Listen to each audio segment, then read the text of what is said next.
시대의 소망 제12장 시험.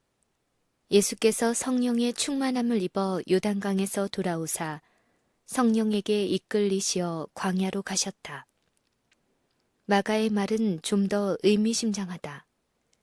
성령이 곧 예수를 광야로 몰아내신지라.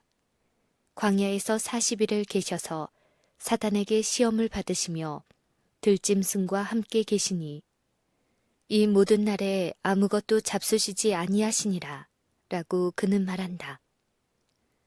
예수께서 시험받기 위하여 광야로 이끌리셨을 때에 그분은 하나님의 성령에게 이끌리셨다. 그분은 시험을 자취하지 않으셨다. 그분은 홀로 있으면서 자신의 사명과 사업을 숙고하기 위해 광야로 가셨다. 그분은 금식과 기도로 당신이 걸어가야 할 피 묻은 길을 위하여 자신을 무장할 것이었다. 그러나 사단은 구주께서 광야로 가신 것을 알았으며 그는 이것이 예수에게 접근할 가장 적당한 때라고 생각했다. 세상을 위한 중대한 문제들이 빛의 임금과 흑암의 나라의 지도자와의 투쟁에 걸려 있었다. 사단은 사람을 유혹하여 범죄하게 한 후에 이 지구를 자기의 것이라고 주장하고 이 세상의 임금이라고 자칭하였다. 그는 우리 인류의 시조에게 자신의 성질을 본받게 한 후에 이곳에 그의 나라를 세우려고 생각하였다. 그는 사람들이 자기를 그들의 군주로 선택하였다고 선언했다. 그는 사람을 지배함으로 세상의 통치권을 쥐었다. 그리스도께서는 사단의 주장을 반증하기 위하여 오셨다. 그리스도께서는 인자로서 하나님께 끝까지 충성할 것이었다. 그렇게 함으로 사단이 인류를 완전히 지배하지 못하였다는 것과 세상이 자기 것이라는 사단의 주장이 허위였다는 것이 증명될 것이다. 사단의 권세에서 구원받기를 원하는 자는 모두 해방될 것이다. 아담이 죄로 말미암아 잃었던 통치권은 회복될 것이다. 에덴에서 뱀에게 내가 너로 여자와 원수가 되게 하고 너의 후손도 여자의 후손과 원수가 되게 하리라는 선언이 있은 후로 사단은 자신이 세상에 대한 절대적인 통치권을 갖지 못했다는 것을 알았다. 사람의 마음에 사단의 지배에 대항하는 힘이 작용하고 있음을 볼 수 있었다. 그는 큰 관심을 가지고 아담과 그의 아들들이 드리는 제물을 지켜보았다. 그는 이 의식 가운데서 땅과 하늘 사이의 교통의 표상을 보았다. 그는 이 교통을 방해하려고 결심하였다. 그는 하나님을 그릇되게 나타내고 구주를 예표하는 예식을 그릇 해석하였다. 사람들은 하나님을 그들의 멸망을 기뻐하시는 분으로 두려워하도록 이끌림을 받았다. 사랑의 하나님을 드러냈어야 할 제물이 다만 그분의 진노를 진정시키기 위하여 드려졌다. 사단은 사람에 대한 통치권을 굳게 붙잡기 위해 사람들의 악한 감정을 격발시켰다. 하나님의 기록된 말씀이 주어지자 사단은 구주의 강림에 대한 예언들을 연구하였다. 그는 각 시대를 통해 이 예언에 대해 사람들의 눈을 멀게 하여 그리스도께서 강림하실 때에 거절하도록 공작했다. 예수께서 탄생하셨을 때에 사단은 자신의 통치권을 반박하기 위하여 하늘의 사명을 가지고 한 분이 강림하셨다는 것을 알았다. 그는 새로 나신 왕의 권위를 증거하는 천사의 기별을 듣고 떨었다. 사단은 그리스도께서 아버지의 총애를 받는 자로서 하늘에서 가지셨던 지위를 잘 알고 있었다. 하나님의 아들이 사람으로서 이 세상에 오신다는 사실은 그를 논란과 염려로 가득 채웠다. 그는 이 큰 희생의 신비를 측량할 수 없었다. 그의 이기적인 정신으로는 기만당한 인류를 위한 이러한 사랑을 깨달을 수 없었다. 하늘의 영광과 평화, 그리고 하나님과 교통하는 기쁨은 사람들에게는 희미하게 밖에는 이해되지 않았으나 덮는 그룹이었던 루시퍼는 이런 것들을 잘 알고 있었다. 그는 하늘을 잃어버렸으므로 다른 이들을 자기처럼 타락시킴으로써 복수하려고 결심하였다. 그는 사람들로 하여금 하늘의 사물들을 과소평가하게 하고 마음을 세상의 사물에 몰두하게 함으로써 이 일을 성취하려고 하였다. 하늘의 사령관이신 예수께서도 사람의 심령을 당신의 나라로 이끄시는데 장애가 없지 않았다. 베들레헴에서 어린 아이로 태어났을 때부터 그분은 마귀로부터 끊임없이 맹공격을 받았다. 하나님의 형상이 그리스도 안에 나타났으므로 사단의 회의들에서는 예수를 정복하기로 결정했다. 이 세상에 태어난 사람으로서 이 기만자의 세력에서 벗어난 자는 아직 한 사람도 없었다. 악의 동맹군들은 예수님을 대적하여 싸우기 위해 그분을 따라다녔으며 가능하면 그분을 정복하려고 하였다. 구주께서 침례를 받으셨을 때 사단도 목격자들 중에 있었다. 그는 아버지의 영광이 당신의 아들을 덮고 있는 것을 보았다.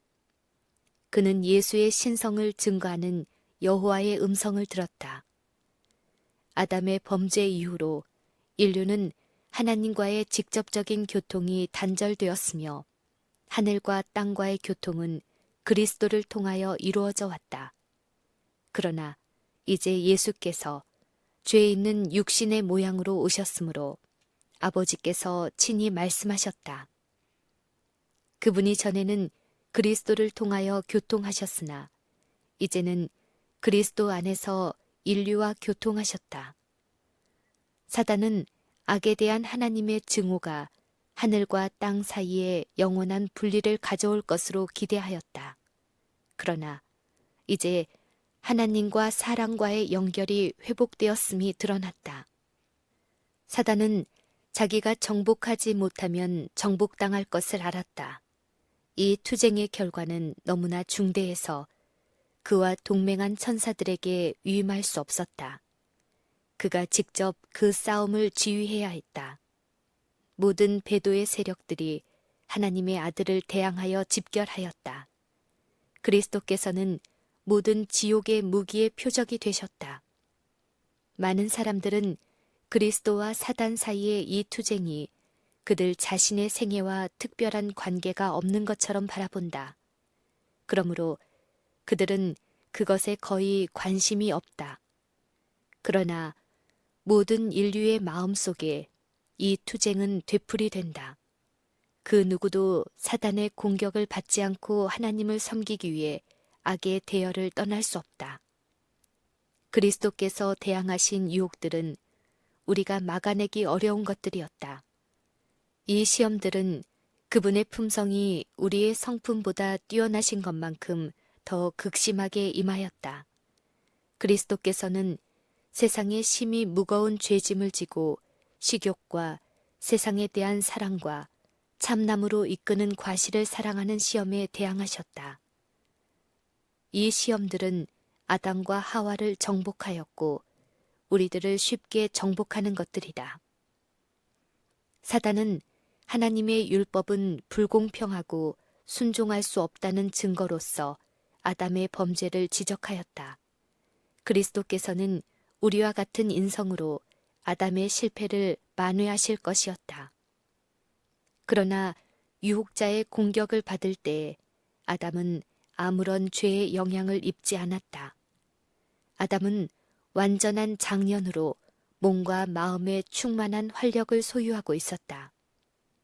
그는 에덴의 영광에 둘러싸여 있었고 날마다 하늘의 천사들과 교통하고 있었다. 예수께서 사단과 상대하기 위하여 광야에 가셨을 때에는 그렇지 못했다. 4000년간 인류는 체력과 정신력과 도덕적 가치에 있어서 퇴보하였다. 그리스도께서는 퇴보한 인류의 연약함을 취하셨다. 그렇게 하심으로써만 그분은 인류를 쇠퇴의 깊은 구렁에서 구출할 수 있으셨다. 많은 사람은 그리스도께서 시험에 정복당하는 것은 불가능했다고 주장한다. 그렇다면 그리스도께서는 아담의 처지에 서지 못하셨을 것이며 아담이 얻지 못한 승리를 얻을 수 없으셨을 것이다. 만일 우리가 어떤 점으로든지 그리스도께서 당하신 것보다 더 혹심한 투쟁을 당한다면 그분은 우리를 구원하실 수 없을 것이다. 그러나 우리 구주께서는 온갖 연약성을 지닌 인성을 취하셨다. 그분은 시험에 굴복할 가능성을 가진 인성을 취하셨다. 우리는 그분께서 당하지 않은 것들을 하나도 짊어질 것이 없다. 에덴의 거룩한 부부와 같이 그리스도에게도 식욕은 첫째가는 큰 시험의 무대였다. 멸망이 시작되던 바로 그곳에서 우리의 구속 사업이 시작되어야 한다. 아담이 식욕의 방종에 의해 타락했던 것처럼 그리스도께서는 식욕을 극기 하심으로 승리하셔야 한다. 40일을 밤낮으로 금식하신 후에 줄이신지라. 유혹자가 예수께 나와서 가로되 내가 만일 하나님의 아들이거든 명하여 이 돌들이 떡덩이가 되게 하라. 예수께서 대답하여 가라사대 기록되었으되 사람이 떡으로만 살 것이 아니요 하나님의 입으로 나오는 모든 말씀으로 살 것이라 하였느니라. 아담의 시대부터 그리스도의 시대까지 자아 방종은 식욕과 정욕의 세력을 점점 증가시켜 마침내 그것들이 거의 무제한으로 사람을 지배하기에 이르렀다. 그리하여 사람은 타락되고 병들어서 스스로의 힘으로는 그것들을 극복할 수 없게 되었다. 그리스도께서는 사람을 대신하여 가장 혹심한 시험을 견딤으로 이기셨다. 그분은 우리를 위하여 굶주림이나 죽음보다 더 강한 자제를 행사하셨다. 그런데 이 첫 승리 가운데는 흑암의 세력과 싸우는 우리의 모든 투쟁에 관계되는 다른 문제들이 포함되어 있었다. 예수께서 광야로 가셨을 때 그분은 아버지의 영광에 둘러 있었다. 그분은 하나님과 교통하는 일에 열중하여 인간의 연약함을 초월하셨다. 그러나 하나님의 영광은 떠나고 그분은 시험과 싸우도록 남겨지셨다. 그 시험은 순간마다 그분을 억압하고 있었다. 그분의 인간적인 본성은 그분을 기다리고 있는 투쟁으로부터 움츠러들었다. 40일간 그분은 금식하고 기도하셨다. 굶주림으로 인하여 연약하고 쇠약해지고 정신적 고민으로 피로하고 수척해지셔서 그 얼굴이 타인보다 상하였고 그 모양이 인생보다 상하였다. 사단에게는 이때가 절호의 기회였다. 그는 지금 그리스도를 정복할 수 있으리라고 생각했다. 마치 그분의 기도의 응답인 양 하늘로부터 온 천사로 위장한 한 존재가 구주께 다가왔다. 그는 그리스도의 금식이 끝났다는 것을 알리도록 하나님께로부터 명령을 받았다고 주장했다. 이삭을 제물로 드리는 아브라함의 손을 막기 위해 하나님께서 한 천사를 보내셨던 것처럼 아버지께서는 피 묻은 길로 들어가시려는 그리스도의 자원하는 마음을 만족히 여기고 그분을 구원하기 위하여 천사를 보내셨다는 것이 예수께 전달된 기별이었다. 구주께서는 굶주림으로 기진맥진한 중에 음식을 갈망하셨다. 바로 그때 사단이 갑자기 그분에게 나타났다. 광야에 널려있는 떡덩이 모양의 돌들을 가리키면서 유혹자는 내가 만일 하나님의 아들이거든 명하여 이 돌들로 떡덩이가 되게 하라고 말하였다. 그는 광명한 천사처럼 보였지만 내가 만일 하나님의 아들이거든 이라는 첫말이 그의 성격을 폭로해 주었다. 이 말 가운데 불신에 대한 암시가 있었다. 만일 예수께서 사단이 제의하는 대로 행한다면 그것은 이 의심을 인정하는 것이 될 것이었다. 유혹자는 태초에 인류에게 사용하여 그토록 성공을 거두었던 동일한 수단으로 그리스도를 정복하려고 계획한다. 사단은 에덴의 하와에게 얼마나 교묘하게 접근했던가. 하나님이 참으로 너희더러 동산 모든 나무의 실과를 먹지 말라 하시더냐. 유혹자의 말은 여기까지는 진리였다. 그러나 그 말을 하는 그의 태도 가운데 하나님의 말씀에 대한 멸시가 숨겨져 있었다. 그 말 가운데는 은밀한 부정, 즉 하나님의 진실성에 대한 의심이 있었다. 사단은 하와의 마음 가운데 하나님께서는 당신이 말씀하신 대로 행하지 않으며 그러한 아름다운 실과를 금하신 것은 인류에 대한 하나님의 사랑과 애정과는 모순된다는 생각을 주입시키려고 노력했다. 그와 같이 이 유혹자는 그리스도에게 자기 자신의 생각을 고취시키려고 했다. 내가 만일 하나님의 아들이어든, 이 말에는 그의 마음속에 쓰라린 감정이 사무쳐 있다. 그의 어조에는 전혀 믿기지 않는다는 표현이 담겨 있다. 하나님께서는 과연 당신의 아들을 이렇게 대우하실까? 하나님께서 과연 당신의 아들을 야수들이 있는 광야에 음식도 친구도 위로도 없이 버려두실까? 사단은 하나님께서 당신의 아들이 결코 이와 같은 형편에 처하도록 의도하지 않으셨다고 암시한다. 네가 만일 하나님의 아들이어든 이 격심한 배고픔에서 그대 자신을 건짐으로 그대의 능력을 나타내라. 이 돌들을 명하여 떡이 되게 하라. 하늘로부터 들린 이는 내 사랑하는 아들이요 내 기뻐하는 자라는 말씀이 아직도 사단의 귀에 쟁쟁하였다. 그러나 사단은 그리스도로 하여금 이 증언을 불신하게 하려고 결심하였다. 하나님의 말씀은 당신의 사명에 대하여 그리스도께 확신을 주는 말씀이었다. 그분은 사람으로서 사람들 가운데 거하기 위하여 오셨으며 그것은 그리스도께서 하늘과 연결되어 있다는 것을 선언하는 말씀이었다. 그리스도로 하여금 그 말씀을 의심하게 만들려는 것이 사단의 목적이었다. 만일 하나님께 대한 그리스도의 확신을 흔들리게 할 수 있다면 전체적인 대쟁투에서 승리는 자기의 것이 되리라는 것을 사단은 알았다. 그는 예수님을 정복할 수 있게 될 것이다. 그는 그리스도께서 낙담과 극도의 배고픔 속에서 아버지께 대한 믿음을 잃어버리고 자신을 위하여 이적을 행하기를 바랬다. 만일 그리스도께서 그렇게 하셨다면 구원의 계획은 깨어졌을 것이다.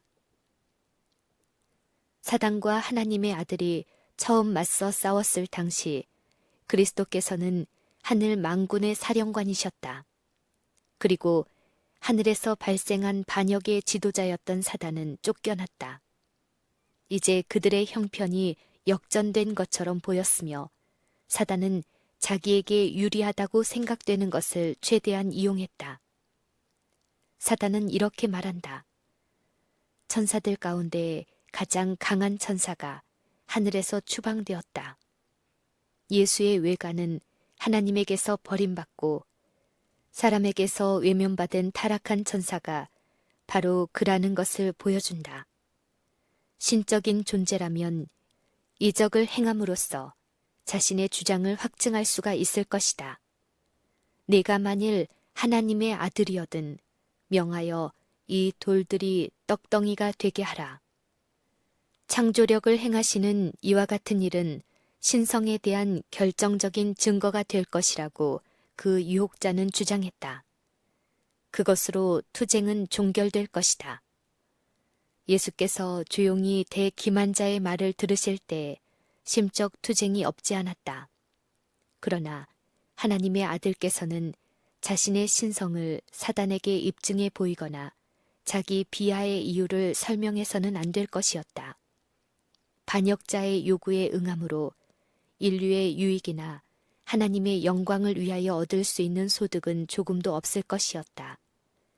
그리스도께서 원수의 제의에 응하셨더라면 사단은 내가 너를 하나님의 아들로 믿을 만한 표적을 내게 보이라고 여전히 말하였을 것이었다. 증거는 사단의 마음속에 있는 반역적 세력을 깨뜨리는 데 무익하였을 것이다. 그리고 그리스도께서는 당신 자신의 유익을 위하여 신적인 능력을 사용해서는 안 될 것이었다. 그분은 우리가 견뎌야 할 시험을 견디심으로 우리에게 믿음과 순종의 모본을 남겨주기 위하여 오셨다. 여기서나 이후의 지상생애의 어떤 경우에서도 그분은 자신의 유익을 위하여 이적을 행하지 않으셨다. 그분의 놀라운 사업들은 모두 다른 이들의 유익을 위한 것이었다. 예수께서는 처음부터 사단인 줄 아셨으나 그와 투쟁할 충동은 받지 않으셨다. 하늘에서 들려온 음성을 기억함으로 힘을 얻은 그분은 아버지의 사랑을 신뢰하였다.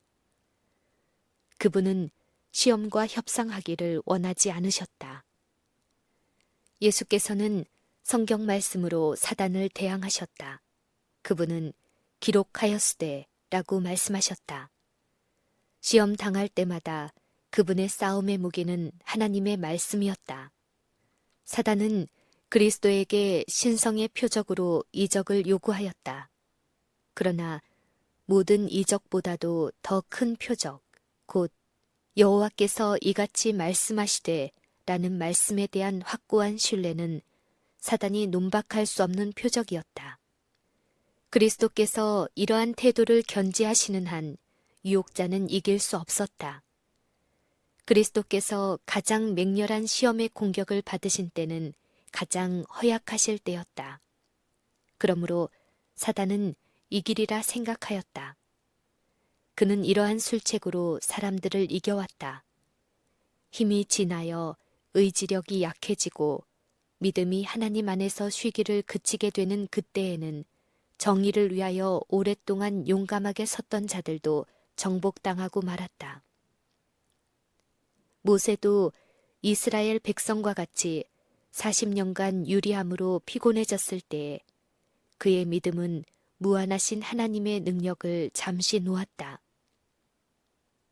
그는 약속의 땅, 바로 경계선에서 실패했다. 아하방 앞에 담대히 섰었으며 또한 450명의 바알 선지자들을 선두로 한 온 이스라엘 백성과 맞섰던 엘리야도 그러했다. 갈멜산 상에서의 그 두려운 날, 곧 거짓 선지자들이 죽임을 당하고 백성들이 하나님께 대한 충성을 선언하였던 그날 후에 엘리야는 우상 숭배자 이세벨의 협박에 그의 목숨을 구하려 도망쳤다. 이와 같이 사단은 인간의 연약성을 이용해왔다. 그리고 그는 장래에도 같은 수법으로 활동할 것이다. 사람이 근심에 둘러싸여 있을 때와 어려운 사정에 어찌할 바를 모를 때와 빈곤과 애통함으로 괴로움을 당할 때마다 사단은 시험하여 괴롭게 하려고 대기하고 있다.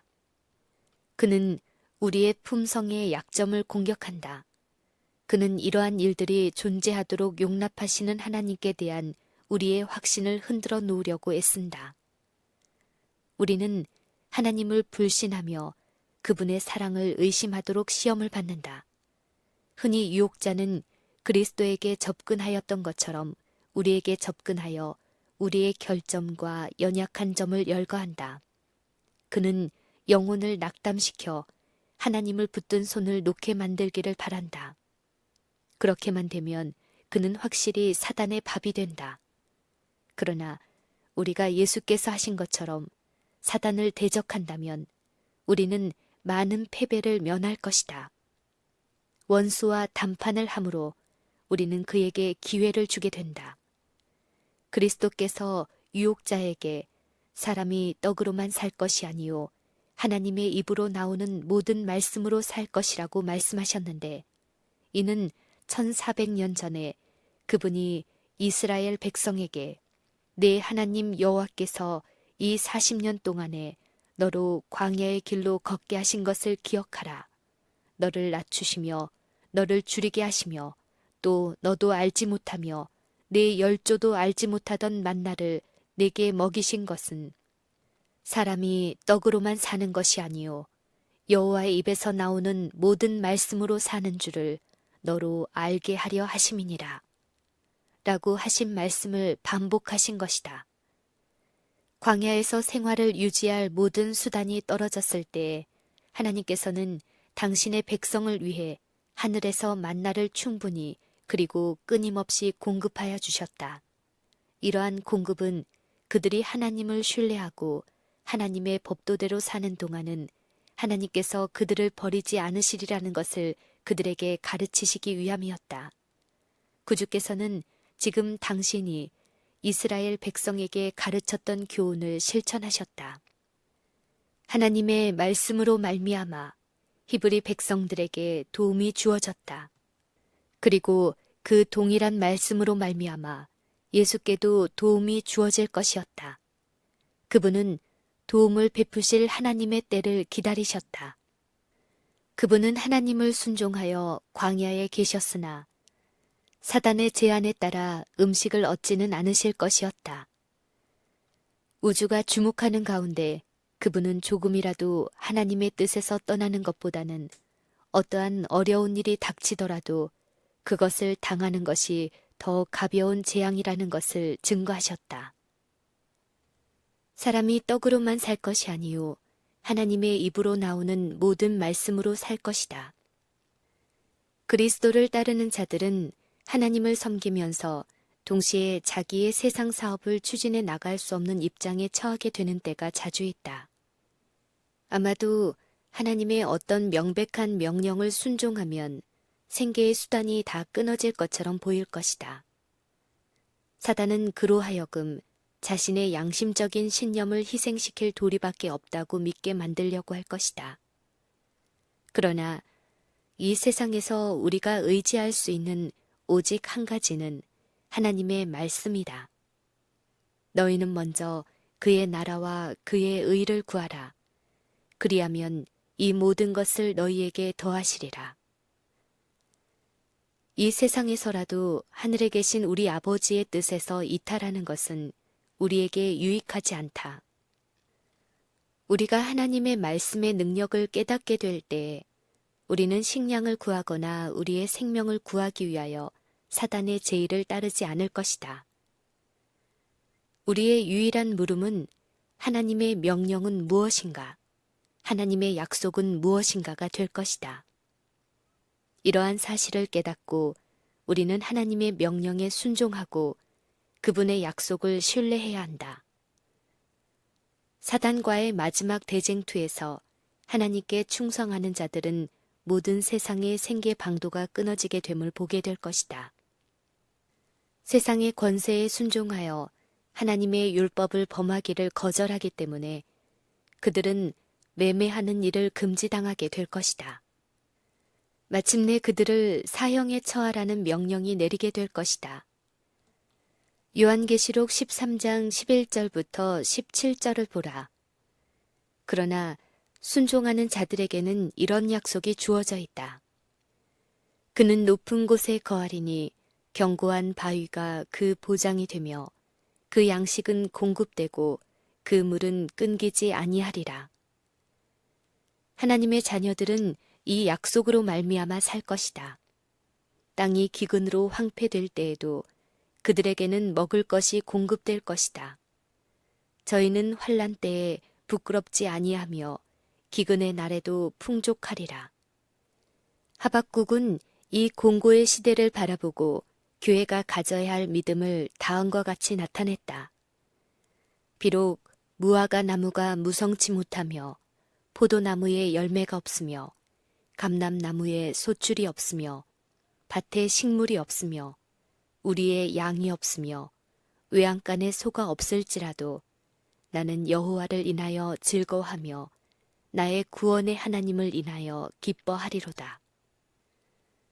주께서 당하신 첫 큰 시험에서 배울 모든 교훈 중에서 식욕과 정욕을 지배하는 일과 관련된 것보다 더 중요한 것은 없다. 각 시대를 통하여 육체적 본성에 호소하는 시험이 인류를 부패시키고 타락시키는 데 가장 효과적이었다. 사단은 부절제를 통하여 하나님께서 사람에게 매우 귀중한 선물로 주신 정신적, 도덕적 능력을 파괴하려고 활동한다. 이렇게 하여 사람은 영원한 가치가 있는 사물을 인식하지 못하게 된다. 관능적인 방종을 통하여 사단은 사람에게서 하나님을 닮은 모든 흔적들을 지워버리려고 한다. 그리스도의 초림 당시에 있었던 제어하지 않는 방종과 그 결과로 생기는 질병과 퇴폐는 그리스도의 재림 전에 극심한 죄악과 함께 다시 존재할 것이다. 그리스도께서는 세상의 형편은 홍수전의 시대나 소돔과 고모라의 때와 같아질 것이라고 언명하셨다. 마음에 생각하는 모든 상상이 항상 악할 것이다. 우리는 지금 그 두려운 시기에 바로 변두리에 살고 있으므로 구주의 금식의 교훈이 우리의 가슴에 깊이 새겨져야 한다. 우리는 그리스도께서 견디신 말할 수 없는 고통에 의해서만 제어하지 않은 방종의 사악함을 평가할 수 있다. 그분의 모보는 우리가 영생을 얻는 유일한 소망은 식욕과 정욕을 하나님의 뜻에 복종시키는 데 있다는 것을 말해준다. 우리 자신의 힘으로는 타락된 우리의 본성의 욕구를 물리칠 수 없다. 사단은 이 통로를 통하여 우리에게 시험을 가져올 것이다. 그리스도께서는 원수가 각 사람에게 와서 인간의 선천적인 약점을 이용하여 하나님을 신뢰하지 않는 모든 사람을 거짓말로 올무에 빠뜨리려 할 것을 아셨다. 그러므로 우리 주께서는 사람이 걸어가야 할 땅을 먼저 통과하셔서 우리로 하여금 이길 수 있는 길을 마련해 주셨다. 사단과의 투쟁에서 우리가 불리한 처지에 놓이는 것은 하나님의 뜻이 아니다. 그분은 우리가 뱀의 공격으로 말미암아 무서워하고 낙담하도록 버려두지 않으실 것이다. 그분은 담대하라, 내가 세상을 이기었노라 라고 말씀하신다. 식욕의 세력에 맞서 싸우는 자는 광야에서 시험 받으신 구주를 바라보라. 십자가 위에서 고뇌하면서 내가 목마르다고 부르짖으시는 구주를 보라. 그분은 우리가 견딜 수 있는 모든 것을 견디셨다.